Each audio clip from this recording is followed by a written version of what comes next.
Now we're going to SCP, which is Secure Copy Protocol, but honestly, Secure Copy Paste works better in my head. Files from the opponent computer. So what that means is we're going to pull files from our target device. Our target device being this poor sad sack up here. All right, so the first thing we're gonna do, and this is gonna be a longer video, is we're actually gonna get into the SharePoint because we do need that, and because we need that, I'm gonna pause the video. Well, actually, for this part, I'm gonna get into this and show you how to do it. So, if you remember, the Control Alt Shift brings up this window. And then what you're going to do is copy and paste the SharePoint address, from either the link or the link on the SharePoint, or if you have a hyperlink. So once you paste that into this box, which is just the SharePoint site, not the tiny URL, and then you hit Control Alt Shift again.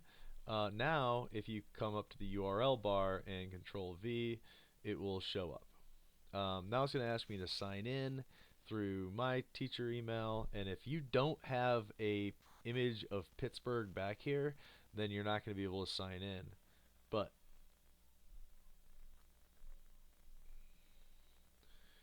alright, so I'm going to get in here. I'm going to pause the video while I do it.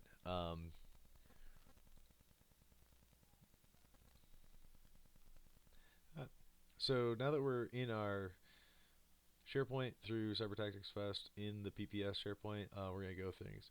So I'm going to pull up this document here and just kind of type and talk you through it. So if you're following along, you want to take a look at it, you can.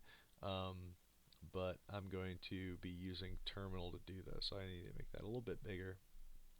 And then what we'll do is actually copy just the README file from our device over here.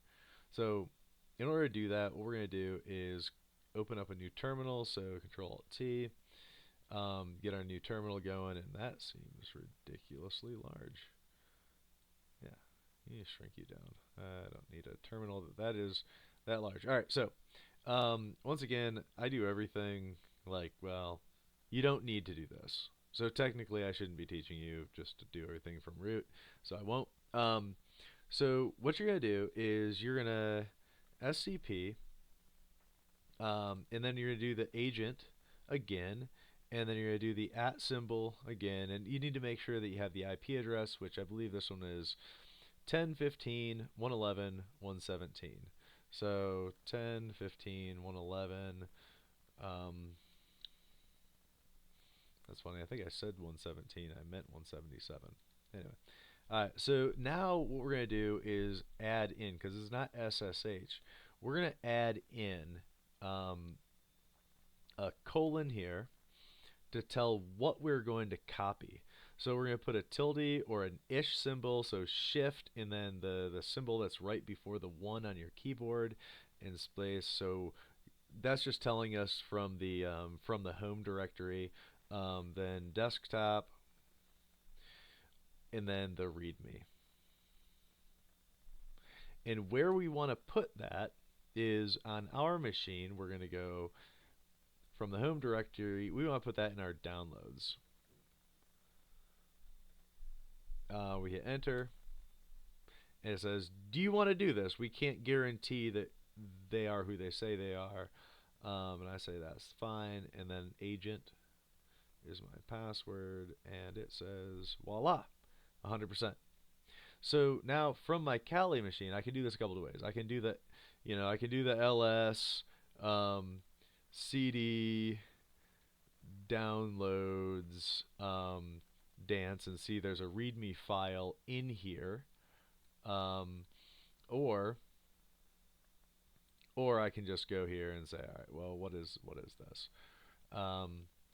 So go to home, go to my downloads, and what you're going to see is the README from the Ubuntu machine. This is not the Kali machine's README. This is the one that we reached out and grabbed. So now, let's see, this is however much time in. We're going to switch gears because we're going to grab a couple of other things and we're going to dump a couple other things. So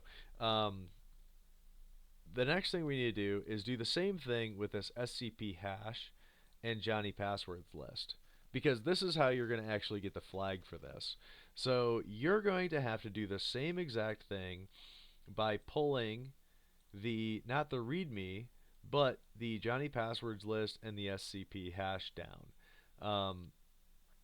So the same process with that. And now what we're going to do is we're going to use John the Ripper um, to pull this out. And I am going to pause the video at some point because I want to give you the answer. But here's how this is going to happen.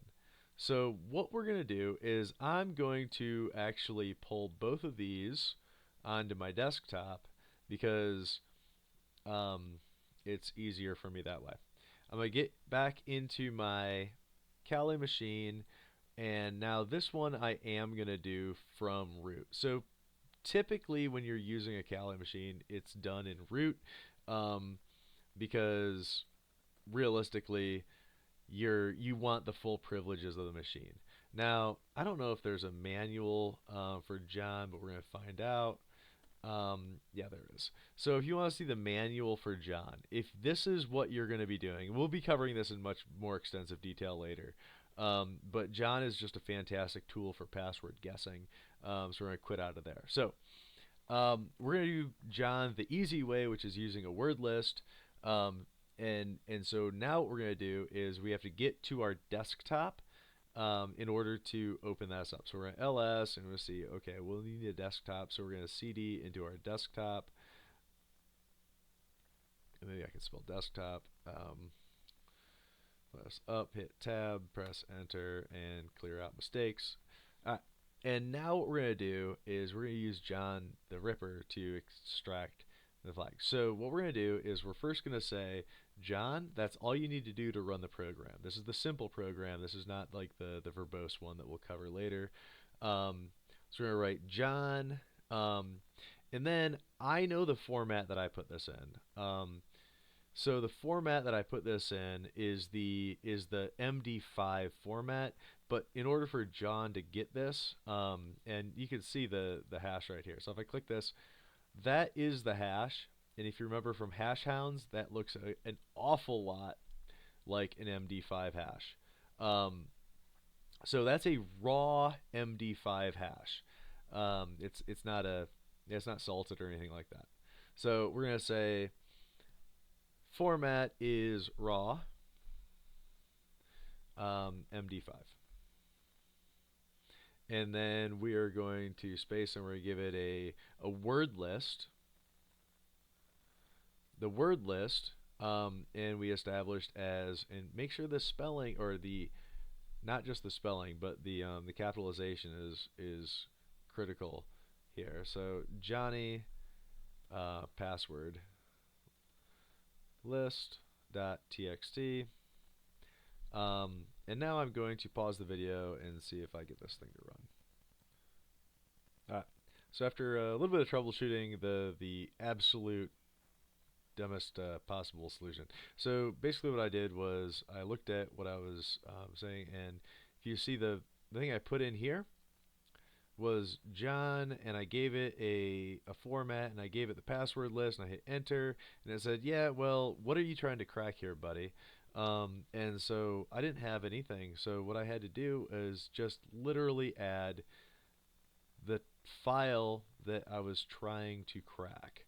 Now, fortunately for you, once you crack a single password, it's already cracked, it's stored in John's cache. So if I hit enter here, all it's going to tell me is to say, yeah, we already saw that.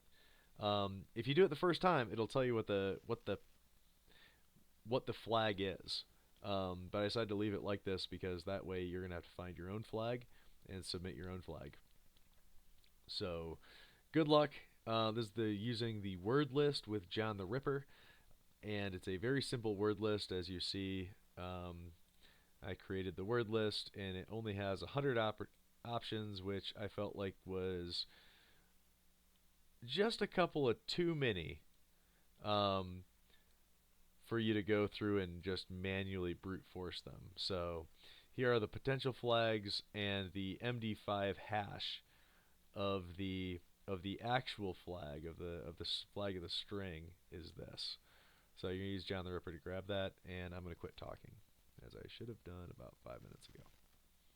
Good luck.